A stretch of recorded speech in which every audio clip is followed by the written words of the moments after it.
មួយថ្ងៃដែរបាទគឺយើងមាន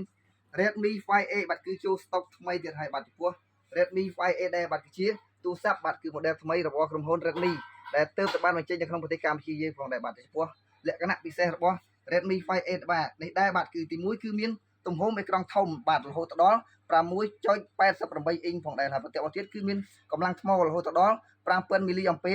ហើយនឹងមានទំហំកាមេរ៉ាគោលបាទគឺរហូតដល់ 52 megapixel និងកាមេរ៉ាមុខរហូតដល់ 32 megapixel ផងដែរហើយចំពោះលក្ខណៈពិសេសបន្តទៀតបាទគឺវាមាន RAM បាទគឺមាន RAM 3G និងមាន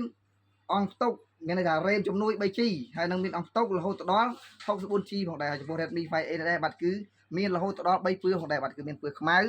ពឿមីហើយនឹងពឿសផងដែរហើយចំពោះលក្ខណៈពិសេសបន្តទៀតបាទគឺចំពោះ Redmi 5A ដែរគឺវាមានរាងមើមបាទគឺវាផលិតទៅដោយកៅហើយនឹងមានរាងជ្រុងស្អាតមែនទេបងប្អូនមើលទៅវាក្នុងការកាន់បាទគឺវាមានអេក្រង់ធំហើយនឹងវាធន់បងប្អូនវាកាន់ទៅវាមានតែអារម្មណ៍ថាហាប់ណែននឹងការ design គឺផ្នែកខាងក្រោយគឺកាមេរ៉ាវាលក្ខណៈប្រឈូឃើញទេបងប្អូនគឺមើលទៅវាស្អាតហើយចំពោះ Redmi 5A ដែរបាទគឺមានតម្លៃត្រឹមតែ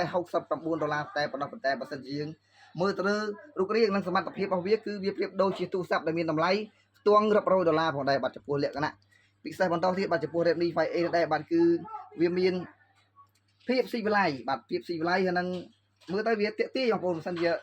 ការ design ការទាក់ទាញទៅលើរូបរាងរបស់វាគឺស្អាតតែម្ដងបាទចំពោះបងប្អូនដែលចង់រកទិញបាទគឺទូរស័ព្ទ Redmi 5i បាទគឺបងប្អូនអាចមករកទិញបាននៅហាងពូស្មីលក់ទូរស័ព្ទដៃផ្សាររលួសផងដែរបាទ